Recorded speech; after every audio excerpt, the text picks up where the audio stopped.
Saya ulangi, surat Al-Isra ayat 32. Dan janganlah kamu mendekati zina, sesungguhnya zina itu adalah suatu perbuatan yang keji dan jalan yang sangat buruk. Jadi Gusti Allah wis golek maringi niku luar biasa. Innahu kana fahisyah. Perbuatan yang sangat keji. Wasa'a sabila, dan jalan yang sangat buruk. Maka mendekati saja tidak boleh, apalagi ngelakoni. Dan ini yang sedang menjadi penyakit sosial yang luar biasa. Ini yang mengancam masa depan, yang disebut dengan pergaulan bebas. Pergaulan bebas itu sudah lama dikampanyekan itu. Sejak zaman Orde Baru itu sudah ada, apalagi sekarang. Nah, ini yang kedua antara lain. Jadi ini yang bisa merusak iman kita berupa dosa besar, yang kedua antara lain adalah zina. Kemudian yang ketiga adalah minuman keras, mabok-mabokan, narkotika. Nah, ini juga termasuk perbuatan yang dosa besar yang harus dijauhi. Dan ini dulu luar biasa. Allah Subhanahu wa taala melarang orang minum minuman keras itu tidak seketika, Pak. Karena kalau dilarang seketika itu sudah jadi kebiasaan, wis biasa kayak niku. Jadi mabuk kan wis kebiasaan, cara gue wis. Nek orang mabuk ya orang biasa malah. Nah, maka itu dalam Al-Qur'an bertahap dalam mengharamkan mengharamkan minum-minuman keras dan judi. Ini antara lain ciri khas dalam Al-Qur'an adalah diturunkan secara bertahap. Yas'alunaka 'anil khamri wal maisir qul fihi ma ismun kabir, dan seterusnya. Mereka bertanya kepadamu tentang judi dan minuman keras, katakanlah bahwa pada keduanya itu terdapat dosa dan manfaat, tapi dosanya lebih besar daripada manfaatnya. Gua wala-wala kayak niku. Wis kayak niku siake wong salat karo mabok. Misalnya sholat mabok, si kepriwe ya. Nah, kemudian oleh Allah diturunkan lagi, janganlah kamu mendekati sholat ketika kamu dalam keadaan mabok. La taqrabus sholat wa antum sukar. Jangan kamu mendekati sholat ketika dalam keadaan mabok. Kemudian nanti ada tahap yang ketiga. Setelah diturunkan ayat tentang pilihan itu tidak baik, yang kedua jangan sholat ketika mabok, yang ketiga disebut dengan rijsun min amalis syaiton. Itu adalah perbuatan najis, ya, dan perbuatan dosa besar. Dan itu kebiasaan setan yang harus dijauhi. Nah, ini ya minum minuman keras, jadi dijauhi. Insya Allah di lingkungan kita mudah-mudahan terbebas dari minum-minuman keras ini, ya, karena ini nanti bisa menjadi salah satu pemicu dari keresahan sosial. Kemudian yang keempat adalah memakan riba, nganaki. Uang yang berbunga. Nah, ini perlu kajian khusus tentang riba ini, ya. Tentang riba bagaimana ketika kita menghadapi, maka diusahakan kita ini memanfaatkan lembaga-lembaga keuangan syariah sebenarnya kita lebih bagus. Karena yang bedakan itu hanya akadnya. Memakan riba. Kemudian yang kelima, memakan harta anak yatim dengan tidak sah. Mangan bandane anak yatim. Anak bocah bapaknya ninggal, duitnya pirang-pirang, tanah ambak. Lah malah dikerjani nang pamane misalnya. Nah itu termasuk dosa besar. Sing kudune bocah yatim gue diwarai, ditidokna, dibimbing, malah dilemboni misalnya. Nah ini termasuk dosa besar. Sehingga ini harus dijauhi, hati-hati po. Aja wani-wani ngutik-ngutik banda dunyane bocah yatim. Umpamane mau memakan itu harus dia minta izin dulu sama anak yatim itu.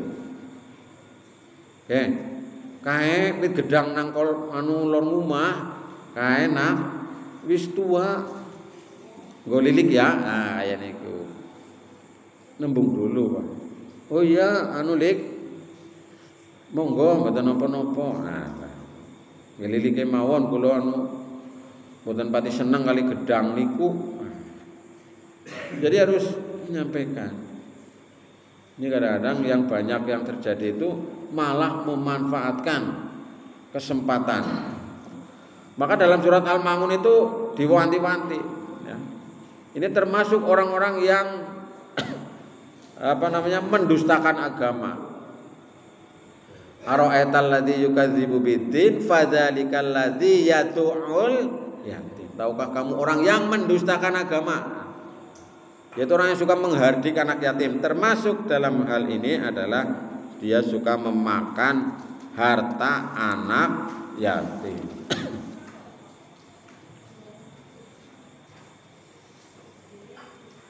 Kemudian yang keenam, ini termasuk dosa besar. Kali di samping nggih Bapak Ibu nggih. Luar biasa. Medang ya pacitane ya wedange esi ditambah maning. Burjo apa ya? Burjo.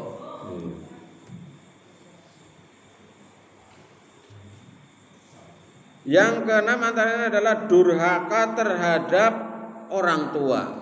Durhaka. Bejuk maring wong tua. Maka Rasulullah menyampaikan 4 golongan yang menjadi hak Allah tidak memasukkan mereka ke dalam surga dan tidak merasakan kepada mereka kenikmatannya, yaitu 1. Nah, ini dirungokakan. Ini bahaya ini. Mudminul khamr, peminum khamr.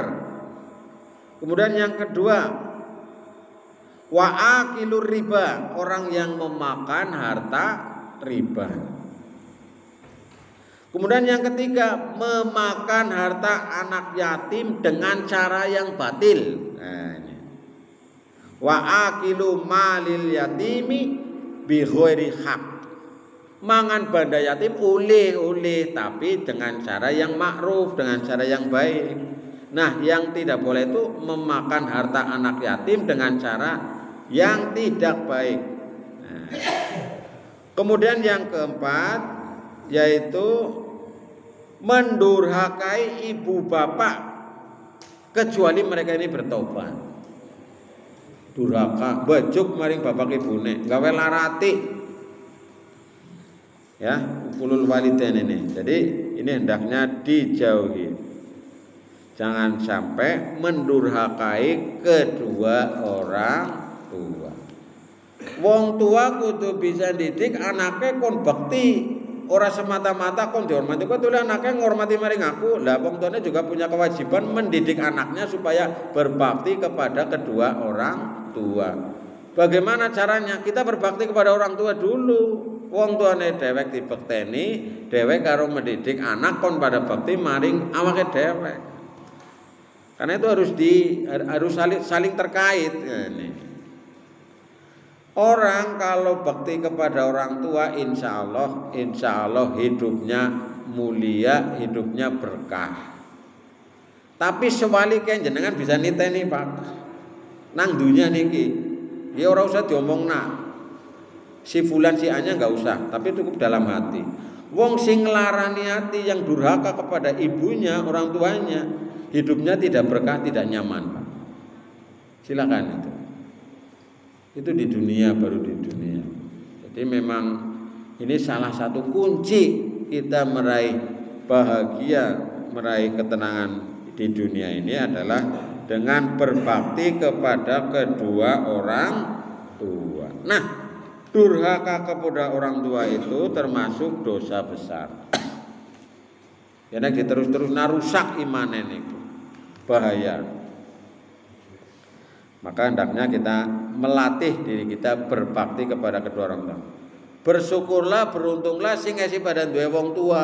Wis tua esi duwe wong tua. Itu ladang pahala yang luar biasa. Apa maning esi duwe ibu. Wis pokoke. Wis cukup gawe ibune mesem-mesem bae cukup lah. Ya, cukup itu. Gawe ibune kon bunga seneng. Misalnya apa ya? Bar nege niku nege so panci dicucuki ibune wong ibune anu seneng tege. Tege misale tege bayem karo didele cambah. Seneng banget iki. Matur nuwun jan aku kawit mau goleti lawu mari ngono ngalur ngidul ngetan ngulon. Goleti tege sayur bening ora nemu malah dijujuki. Mas saya sering menganjurkan itu. Seneng aweh orang mesti kudu akeh.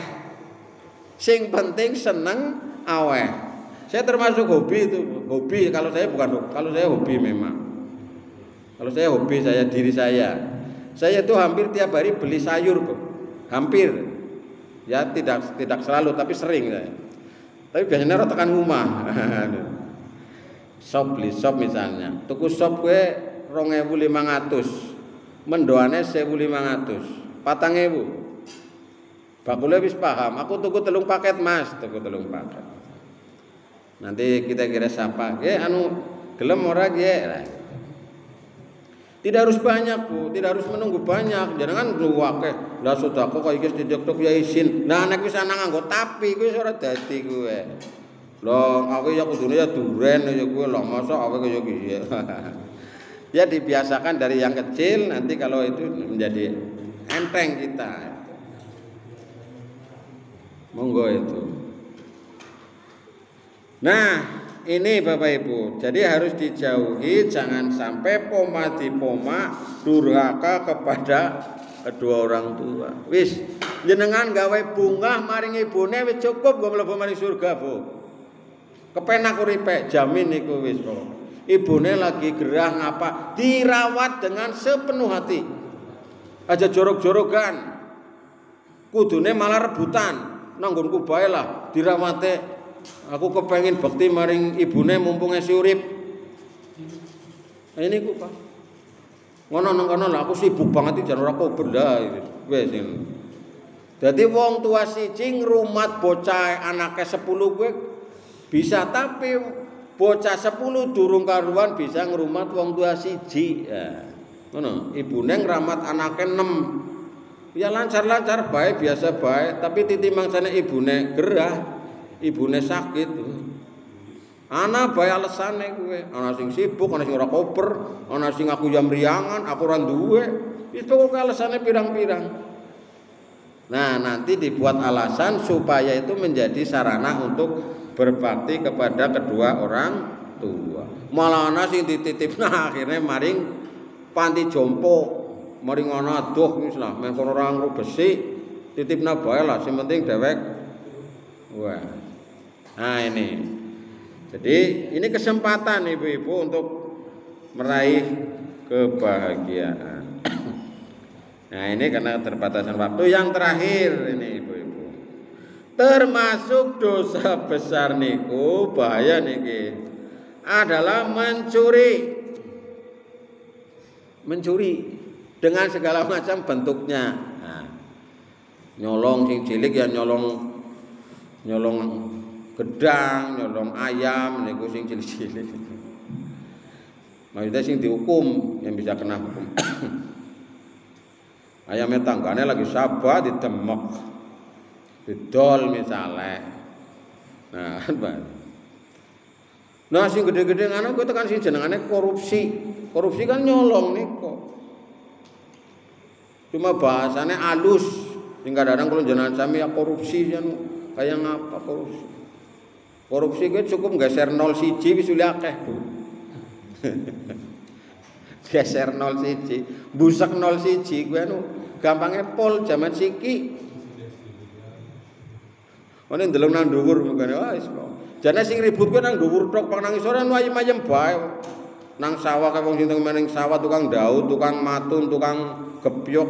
Ala ora mikiri ngono negara kaya ngapa. Sing ribut kan nang anu pada rebutan jabatan karo rebutan duit niku nggih. Nah, termasuk dosa besar itu adalah mencuri, yaitu apa? Mengambil milik orang lain tanpa izin atau dengan tidak sah. Dengan tidak sah. Maka kemarin ketika di alun-alun nang Pak Kifni uli bojone nyolong duwite sing lanang uli, tapi syaratnya papat. Syarat sing keri dewek kon ngomong nek wis dinggo, ya pada bae. Nah, ini Bapak Ibu. Maka ini diancam pencuri laki-laki dan perempuan, maka potonglah tangan keduanya. Jadi gue menurut hukum Islam, sing jarane kisos niku, wong nyolong gue kon dipotong mriki tangane. Tel niku. Jarane tukang potong niku. Orang mau potong ayam, potong bebek, ini potong tangan. Ya, pencuri laki-laki dan perempuan, maka potonglah tangan keduanya sebagai balasan perbuatan keduanya. Kon dipotong, men ora bisa nyolong maning. Supaya dia tidak bisa mencuri lagi. Dipotong tangan kanan, ngesuk esih mencuri lagi, dipotong ngesuk gari tangan kiri. Sebagai balasan perbuatan keduanya dan sebagai siksaan dari Allah, dan Allah maha perkasa lagi maha bijaksana. Nah, ini ayat yang sangat terkenal banyak dalam kajian-kajian khilafah, kajian syariat Islam dan seterusnya. Wasyariqu wasyariqatu faqta'u aydiyahuma jazaa'an bima kasaban nakalam minallah wallahu azizun hakim. Kon dipotong. Lah wong kene berlakune KUHP, kita pindah undang-undang hukum pidana Indonesia, hukum potong tangan tidak ada.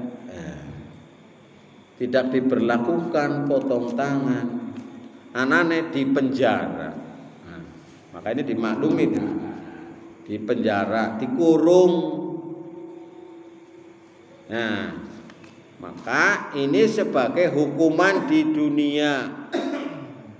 Nek hukuman nang Indonesia, hukum nasional, hukum positif, gue berlakunya nang dunia tok. Kalau hukum Islam itu berlaku di dunia dan di akhirat. Niku bedane hukum positif dengan hukum Islam. Ya, kalau hukum Islam itu ada dimensi ukhrawinya. Siki ora dihukum, besok bisa dihukum nang ngaring akhirat nek ora tobat benar-benar maring Gusti Allah. Nek nang dunia wis dihukum ya wis. Siki misalnya nyolong wis dihukum di penjara, ya wis, masa ngesuk dihukum maning ya ora bisa. Kecuali dia melakukan perbuatan lagi. Maka dalam surat Al-Maidah ayat 38 ini oleh Allah diberi ketentuan pencuri laki-laki dan pencuri perempuan potonglah tangannya. Tapi orang Indonesia ora diperlakukan sing kaya gue. Nah, kita melakukan perbuatan itu tidak semata-mata karena kita ini takut kepada hukuman dari negara, hukuman dari aparat, tapi kita juga takut kepada Allah Subhanahu wa ta'ala. Kayak misalnya kita pakai helm. Pakai helm itu kan hukum nasional, hukum Indonesia. Mien itu ora ana nganggo helm, mien. Tapi itu karena baik ya kita laksanakan. Kita jalani. Nah, hukum nasional itu seperti kita pakai helm, Pak. Cara Pak A.R. Fakhrudin. Lah gene Muhammadiyah kok nerima Pancasila. Dulu diprotes itu. Muhammadiyah kok nerima Pancasila. Diprotes itu dulu waktu zamannya Pak A.R. Fakhrudin. Asas tunggal Pancasila waktu itu. Pak A.R. Fakhrudin enak-enak saja itu. Lawang saya naik motor, ya saya pakai helm kayak gitu. Jadi Pancasila itu diibaratkan seperti helm supaya tidak kena tilang oleh polisi, oleh aparat, oleh negara. Ya ini Pak. Toh kita di dalamnya tetap berasaskan Islam, berdasarkan Al-Quran dan As-Sunnah. Nah inilah Bapak Ibu dan hadirin sekalian, ngaji kita pada malam hari ini. Jadi mari kita bersama-sama menjaga, merawat iman kita. Jangan sampai kita ini iman kita dirusak dengan 3 hal itu tadi: syirik, murtad, dan melakukan dosa-dosa besar. Semoga kita terhindar dari ketiganya. Kita terhindar dari kemusyrikan, kita terhindar dari kemurtadan, dan kita terhindarkan dari dosa-dosa besar. Dan semoga Allah Subhanahu wa taala mengampuni dosa-dosa kita. Amin ya rabbal alamin. Monggo kita pungkasi kanthi waosan hamdalah sareng-sareng. Alhamdulillahirabbil alamin. Assalamualaikum warahmatullahi wabarakatuh.